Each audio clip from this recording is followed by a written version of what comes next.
Hey, welcome to another Raid Shadow Legends video. I'm Wood.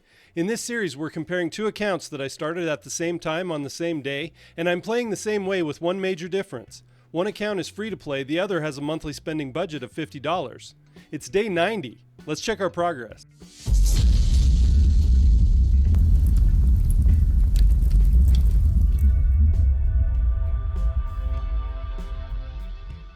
Thank you for joining me on day 90 today. We have a green border around the free-to-play account and no border around the budget account.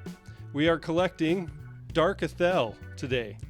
It'll be our second Dark Athel, I believe, on the budget account. You know, it's hard for me to keep track sometimes of which champions I have pulled on both accounts, you know, unless they're the major ones like Rhodos or Frolny or something, or Cardiel, like I did this weekend. That was really nice. On Friday, I pulled a Cardiel.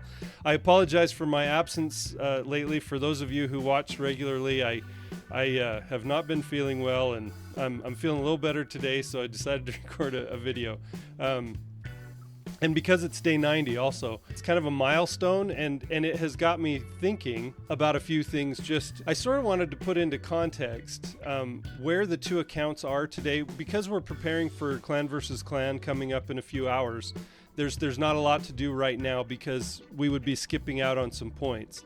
And, you know, for example, we wait to do any of our faction wars. We wait to use up too much of our energy. I still try and keep the energy under the cap. I want to build some up and, you know, have some energy available, but we don't do any faction wars. We don't do any tag arena, for example. We wait to do until Clan versus Clan starts.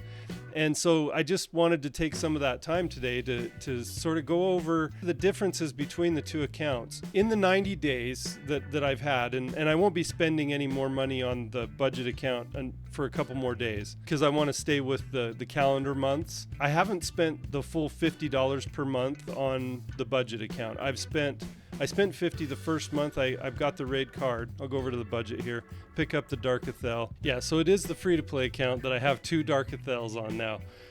It's crazy that, you know, out of all of the epic champions, how many times you can get duplicates, and then how long you can go without pulling a certain epic. I know it's just RNG, you know, the random chance, and sometimes, you know, weird things like that are going to happen when you're dealing with random. Yeah, so we have two Dark Athel now on the free-to-play account and one Dark Athel on the budget.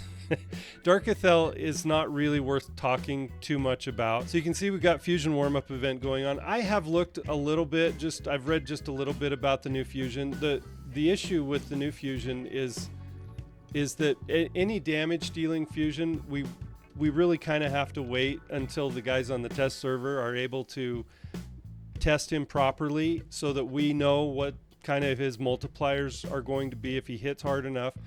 Most of those guys have really good gear, and maybe people like me or you or, you know, whoever might not be able to replicate the kind of damage they can do, but at least we know compared to their other champions, and by trusting their opinions, if it's going to be a hard hitter, that whenever they release a champion that's not a damage dealer, it's very clear to know what their value is going to be in the game, because we know what their skills are, and the skills are really what drives it. When it's a damage dealer like this one is, it's going to be I think it's going to be hard to know until we really see some evidence that it hits hard enough to replace something that we're already using. And that's really the main thing with these fusions with damage dealers, is usually you have a few damage dealers built for certain jobs, and if it doesn't replace, you know, if it doesn't do enough damage to replace what you already have going, it doesn't really make sense to go for a fusion for a damage dealer like that. You know, if he hits super hard and it's going to replace Trunda,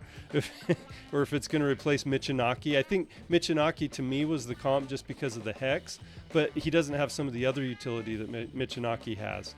So I'm withholding judgment on that. I haven't really looked too much at it, but I usually wait until the videos come out with the test server, and I'm sure they're on some kind of an embargo until right the day before the fusion starts, or even the day of. Sometimes that's when it happens. So I'm waiting to see that to decide if we're going to want to try and go for that fusion or not. We haven't been able to build too many sacred shards. The free-to-play you can see here has two. Budget account has one sacred shard, and so if a fusion, you know, this fusion may be a difficult one. Even if we wanted to go for it, it might be a difficult one to do. So I'm probably not going to do that. And again, just because it's another damage dealer, it doesn't really have a lot of utility other than that in the game. And I think he was magic. Correct me if I'm wrong, but I think he was a magic affinity. So if you need a magic affinity damage dealer that would work well in Hydra, he might be one that's worth going for. Just looking at our stuff here. Okay, so I wanted to go over where we are, because the main thing that I've noticed the last few weeks of playing the difference between the budget versus the free-to-play. The free-to-play, I've still been able to do almost all of the things that I've been able to do on the budget account. I think this Titan event has been a really good barometer for how we're doing when you A/B compare the two accounts. So I'll just show you here. We've gotten, 870 points on the free-to-play. And if I go over to the budget, 1,050 points. So we did collect the 4-star here on the budget account. And have gotten a few more rewards. So we've gotten an extra legendary book, a 6-star Chaos Ore, the 4-star, and some XP brews. And that's just where we are right now. I think we will earn some more points on the free-to-play and on the budget.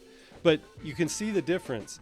And I wonder if someone looking at that, if you said, so on two accounts that the same player is playing, I play a little bit differently than anyone else would. Everybody plays their own way and plays in a sort of a unique style. Mine is not the most efficient. I don't spend the most time of anybody else, and I'm probably pretty far behind where a lot of people would be, even with the amount of experience that I have. I just play the way I play, and I'm not going to apologize for it. It's just what I do. So I know there's a lot of people who would be a lot further. There's some people have gotten their Arbiter in crazy. The record time for Arbiter is just crazy, and some people finish Faction Wars. Some people finished Hard Doom Tower. Some of the guys that did the free-to-play challenge that Hell Hades had a few months ago, they actually were able to get Doom Tower hard done. Which is insane to me, but they were able to get that done in the 3 months that they had to play. I'm not even close to that, and I know that. But I'm just saying, the comparison between these two accounts, because I'm the control and I'm the one playing them both. You can see the difference. Okay, you can see the difference by where I'm farming.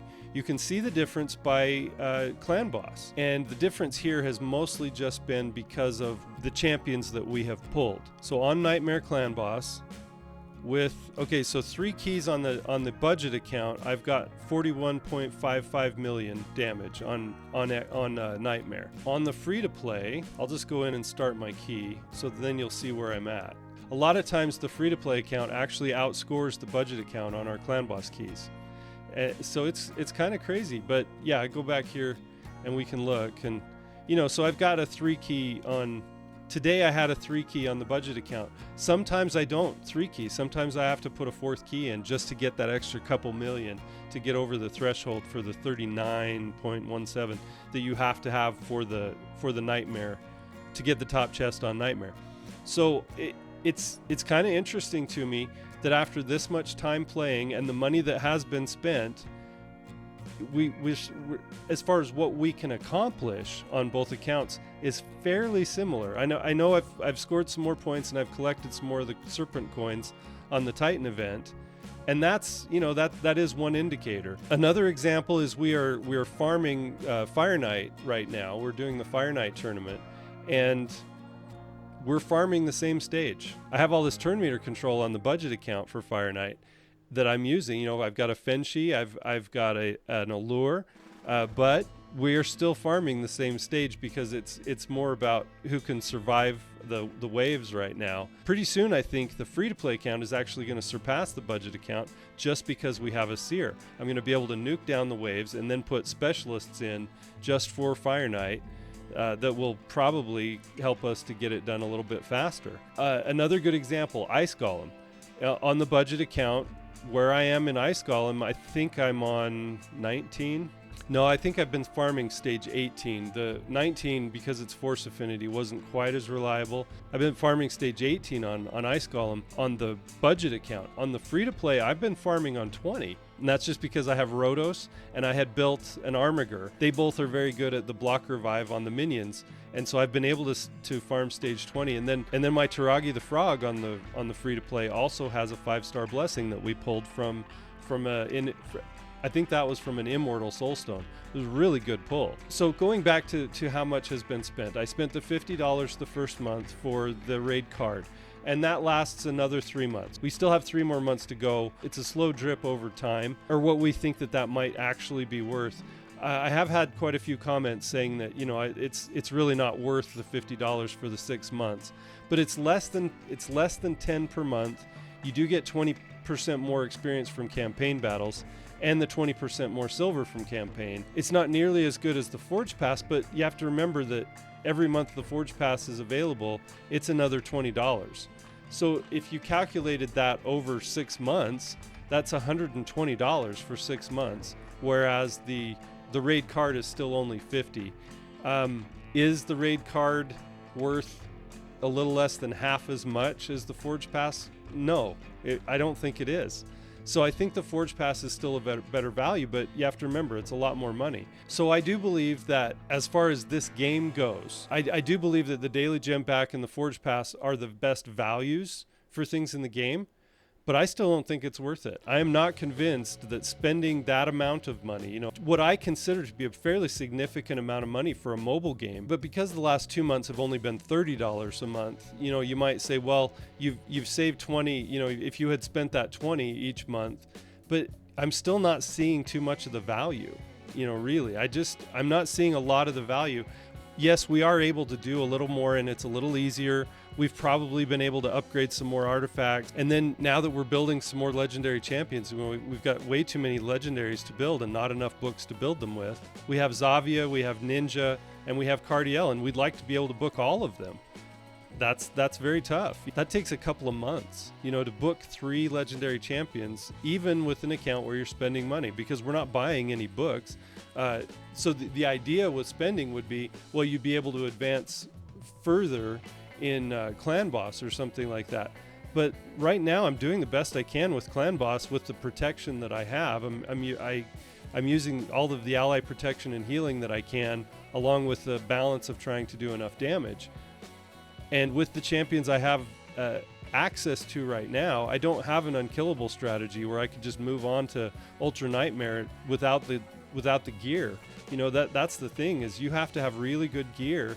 You can't just have a strategy to get through Ultra Nightmare. You have to have really good gear. And on both accounts, I've been trying to walk that line between, you know, what's good gear and what's not, and trying to figure out which sets to put on my champions. So it's been quite a struggle. And I've just, you know, the main thing I've noticed is that I pulled a mythical champion and I pulled a Rotos on the free-to-play account. That kind of made up the difference between what you're seeing with the free-to-play and the budget. I don't know if spending $30 to $50 a month like we have with the budget account has been enough of a difference made to keep up with the RNG that we've had with this free-to-play account. You can see on the free-to-play we just did a key of almost 16 million damage, and that puts us at a really easy 3-key. Yeah, that's very easy 3-key on Nightmare, and we're not using any kind of a, you know, unkillable or block damage strategy yet. We don't have any of those champions that we can use yet so far.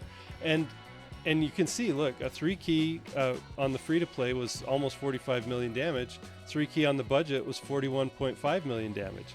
So you would think that the gear differences, I have been able to upgrade more gear on the budget account, but it's not enough to make that difference that I could comfortably say, oh, I'm ready for Ultra Nightmare Clan Boss. I'm just not on either account. And really, the truth is, you don't get that many legendary books from Ultra Nightmare Clan Boss anyway. They do show up once in a while. You get a few a week, but it's not that many.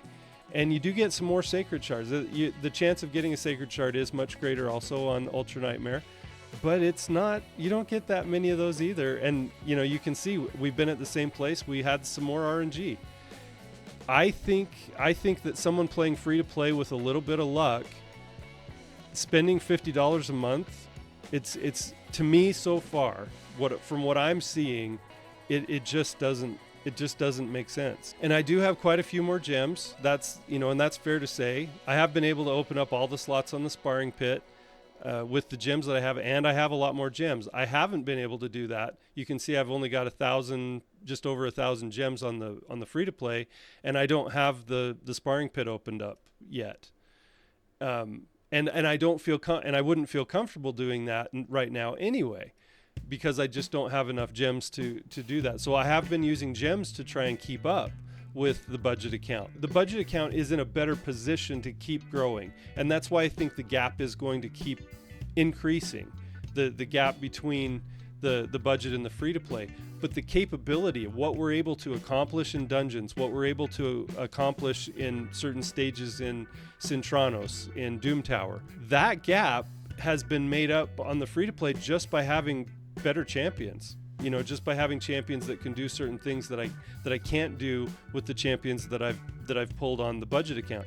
Also that is going to change as well, because as I build Cardiel, he's going to make a huge difference. Ninja is going to make a huge difference in our clan boss damage. You know, we might be able to start maybe 1 keying or 2 keying Nightmare with Ninja doing a lot more damage, and to get us to a point where maybe we can start collecting some chests from Ultra Nightmare clan boss. But it's still tough. You know, you would think that spending that amount of money every month would give you a huge advantage. It's really not that much. I don't think that you get the value for your money in this game compared to a lot of other games that I have played. I have played some other games where I have spent some money, and you know, you see this huge boost of progress compared to what people are able to do free to play. And with this game, you just don't see it. You see some guys out there who spend a lot of money, and yes, of course, you're going to see a lot more progress and capability there. But you still have to spend the time. You know, those guys who spend a lot of money, they're not just spending money; they are spending time on the game still. And when you're invested that much, you know, you want to make it worth your while.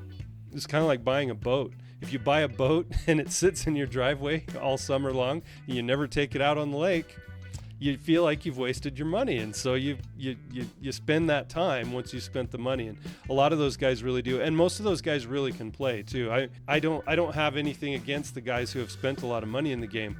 I just don't think, you know, when you're spending a low amount, you may think, well, this is getting me some progress that I wouldn't have had otherwise. But, you know, really, it's not getting you that much. And that's what I've sort of discovered. I thought there would be a gap, and that I would have to justify and say, well, is that gap worth the $30 to $50? I'm kind of noticing that the gap really isn't very much at all. And so definitely would not be worth $30 to $50 per month. Now, if you really want to go, and do really well and compete at a really, really high level, you either have to spend a lot of money or a ton of time. I think people who really know how to play this game and can spend the time, I think can far outwork someone who spends a low budget amount. And I think that's always been the case in the game. Most people already believe this, but I wanted to prove it.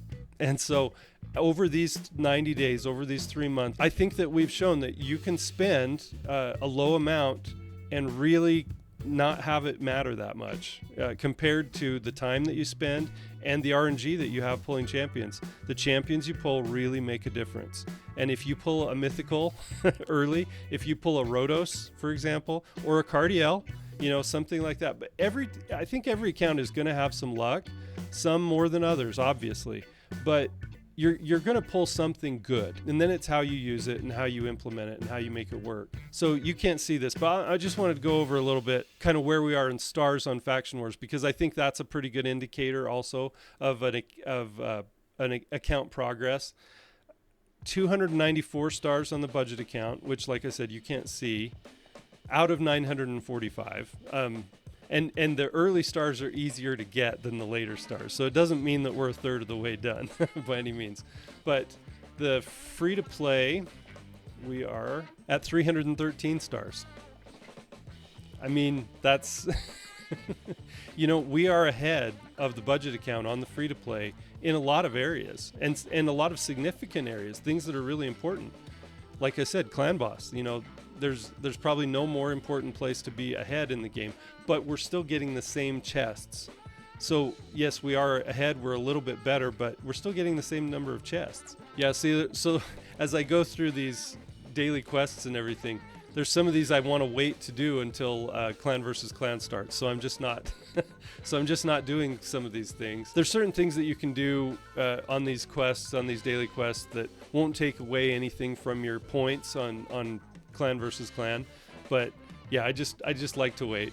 And so yeah, we do have personal rewards today, or when clan versus clan starts, we do have some personal rewards. And I'm trying to save as much as I can for that. So this clan versus clan will have 2 times on Sand Devil, and 2 times on Iron Twins, and 2 times on Forge. Yeah, Iron Twins didn't used to be a thing for clan versus clan. So I used to do my Iron Twins before that started, but now we have to wait for that too. And then Forge objectives. I'm excited to do some more forging. That's an area also where we really have an advantage with the budget account, and that could skyrocket, easily. Over this next clan versus clan, that could skyrocket, because I do have the Forge Pass complete now on the budget account. On the free-to-play, we just don't have as many materials and don't have the high-quality materials. You can see I can only do 2 pieces of 5 to 6 star perception gear tomorrow when that starts. And I don't really, I've been farming a lot of Magma Dragon. That seems to be one of the easier ones to do. And I can do quite a few 4 to 5 star pieces, but I can't do any 5 to 6 star pieces. We're still on normal Doom Tower. I can do some Guardian gear, but again, 4 to 5 star gear. So we're not ready to do the high level gear. On the budget account, you can see in the Forge Pass here, on perception gear, I can only do 1 5 to 6 star piece. But when we get down here to the sets that are on the Forge Pass, I can do quite a few. I'll be able to do 88 pieces of 5 to 6 star on the Righteous gear, and 20 more, well, over 100 on the Defiant set. So that could make a big difference. The problem is, even if you get some good gear, you still have to enhance that gear. You still have to level it up to 16 to make it really worthwhile to replace, sets that you already have in place on your account. But I do believe that is going to pay dividends later as we pull more silver. And yes, the silver difference is significant with the Forge Pass. You get 50% more silver from all battles, and you don't get very much silver from each battle, but that adds up over time. Over the hundreds or thousands of runs that we do, that does add up. It's just an advantage, but that advantage can be made up with some RNG. That's what I'm trying to say. The experience makes a difference also, especially if you're doing any solo strategies. I can see that Forge Pass but I haven't done any of that. I haven't done any solo strategies on dungeons where I've been leveling up champions. I hope this look at comparing both of the accounts is kind of interesting to you. That's why I started the series, and sometimes I lose track of that and just go over sort of where our progress is and what we've been able to do and which champions we've pulled and everything, and then not really comparing what we can do in the game. I was able on both accounts to get into Gold 4 in Classic Arena. That was just by working my way up, spending some gems on some refreshes, and just trying to find as many of the easy defenses that I could find, most of them being one-man defenses. But it's funny, there's a lot of deceptive one-man defenses. Some of those you have to watch out for. Just because it's a one-man defense doesn't mean it's an easy one, especially at the level we are right now. So I have to be careful still, but most of the time you can refresh the page and find a defense, on each page that you can beat. And that seems to be easier to me. That seems to be easier to do in Gold 4. Plus we're getting more medals every time we get a win. And so we're able to build up the medals faster. We'll be able to finish those missions a little bit faster also for our Arbiter missions. So I'm holding on to my medals right now to be able to do some upgrades on my Great Hall, and I just have to get 1 to level 7 for this next. Yeah, but see, we need 700 medals, and even with what we've been able to accomplish so far, it takes a while. It just takes a while to do these. That's the major time gate that we have that I'm dealing with right now. But as we continue to make progress, I think it's still going to be interesting. My conclusion over 3 months, though, is that it doesn't make sense to spend a little bit every month. If you can afford to spend a whole lot and you want to compete at that level and you don't want to wait, and spend the time, then I totally can see that.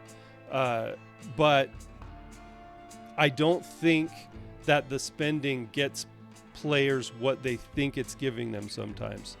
And I'm seeing that play out, sort of in real time as I go through this. I've committed to do this for a year. It's last few days where I haven't been feeling good. It sort of feels like a job, just to play the game. And I'm not going to make apologies for, if I don't have time to play or something like that. Yeah, I'm not going to make a lot of progress. That you have to spend the time. I think the time that you spend is way more important than a budgeted amount of money. I think the time that you spend makes up for a lot. And there's really no way to do a lot of these things that we do in the game every day without the time.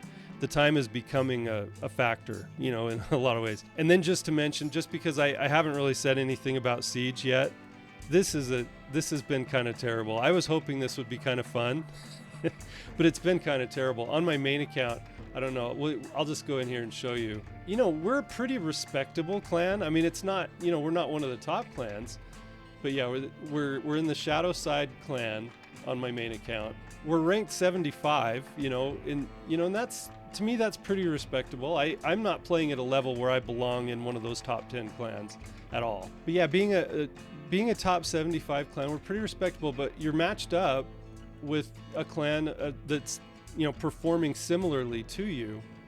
And if you look here on our battle report, you can see we kind of both destroyed each other, right? So we got 5,000 points, they got 5,000 points. We killed their stronghold, they killed our stronghold. So we didn't defend our stronghold, neither did they. We got the mana orbs for destroying the enemy stronghold and destroying a shrine, but so did they. We tied. That means no victory chest. We didn't score more points than they did, so it meant no victory chest for either clan. So the Platinum Mongrels didn't get a victory chest, and neither did we, and that's a problem. We don't have enough mana orbs to repair anything. Look what's required to repair. It's crazy. I look at clan leadership, and they're working pretty hard on this and trying to figure out how we're going to be able to compete in our next matchup, because it might be a stronger clan, and they're just going to come in and wipe us out. They're going to win because we won't be able to defend anything. We might be able to destroy them, who knows? I mean, the last clan we fought was a pretty strong clan. They had a lot of tough defenses with a lot of tough mythical champions. I'm seeing a lot of Star Sage Galathirs and the new, who's the ogre that burns? A lot of the Gizmacs. That Gizmac is tough. You can get him on a defense. He's tough. And that Star Sage is just, this guy's crazy. This guy, he does everything. He's so, he's sort of an auto ban. And if they start out, in live arena, for example, if somebody starts out with Armands, as their opener, and then they have a Star Sage Galathir and they put that on there, I don't know who to ban anymore. It's hard. It's very difficult. This guy's very overpowered. But he's a mythical. He should be. I think they should make most of the mythicals that way. It's just there's a lot of players now. There's a lot of players that are collecting a lot of mythical champions, and up in Gold 3 live arena, I'm seeing, and I'm not really high in Gold 3. I took a break after I got all the Quintus fragments and I got to Gold 3 in live arena. I took a break for a while and I dropped down, but then the Marius missions have me going back. And on my main account, I'm stuck on this mission that is equip a champion with 6 Zeal artifacts. I didn't have any Zeal boots, so I've just been trying to collect chests in live arena now. So I've been playing some more live arena lately and seeing who some of the really strong mythical champions are in live arena. And that Star Sage he's huge. And I saw quite a few of him and the Gizmac the last time that we did the siege. And there are some tough defenses out there. Offense really has an advantage on this siege mode, and that's kind of a problem, is because if you're pretty equally matched clan, you're probably going to destroy each other's strongholds. And I think a lot of times this is what's going to happen, is you're going to get the same number of points. We'll see what happens. I don't like the upgrades are going to take forever, and I don't see how we're going to both repair and keep doing upgrades. I just don't. So I don't know what the strategy is going to be for that, but yeah, it hasn't been fun so far.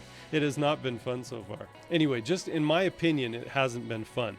We did on the free to play and on the budget account, we actually did have more points than the other team. We got some of this gear for both of the accounts, and we got some wins. You know, the budget and the free to play, we did get some wins in Siege, but we didn't collect a victory chest because we weren't able to get their stronghold. They have a couple of really strong defenses, and no one in our clan was able to beat those defenses, so they defended their stronghold, and so you can see there's a big point discrepancy, but we still didn't get a victory chest because we didn't get their stronghold destroyed. I'm not sure how they fix this, but because the offense has such an advantage, I think they need to make the resource for repairing and upgrading buildings a lot more plentiful. It just doesn't, I don't know, it seems odd to me. So I do think that another indicator of kind of where your capabilities are in this game is progress in Doom Tower, and we're stuck on level 94 on normal right now.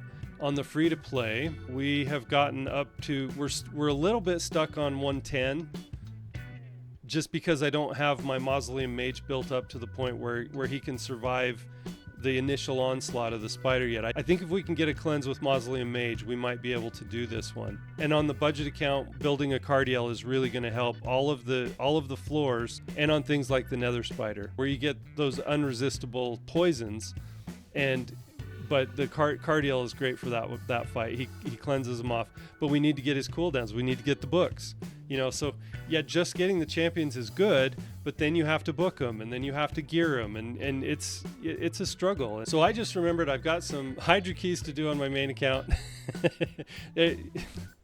Every once in a while, something slips your mind. But so I'm going to keep getting ready for clan versus clan. We're gonna do quite a bit of forging, obviously on the budget account. We can't do as much on the free to play, and hopefully, it was funny because last month when we had the Forge Pass, the gear pieces that I was able to collect from the Forge Pass last month on the free to play, I was able to put together a better set of that gear. I just had really good RNG, and I was able to put together a better set of that gear, of the instinct gear.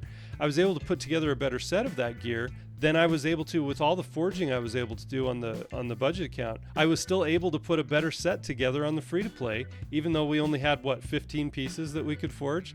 So, you know, it's just crazy sometimes how just a little bit of good luck, you know, helps, and it makes a huge difference.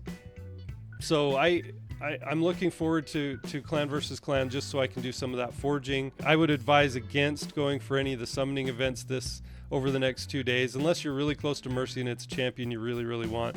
I would avoid any of those two. So, having been ill the last few days, I have a lot to catch up on. I'm going to try and get as many videos out this week as I possibly can. I apologize for my absence. Thank you for your kind attention, for all other kinds of attention. I've been Wood, and I appreciate you.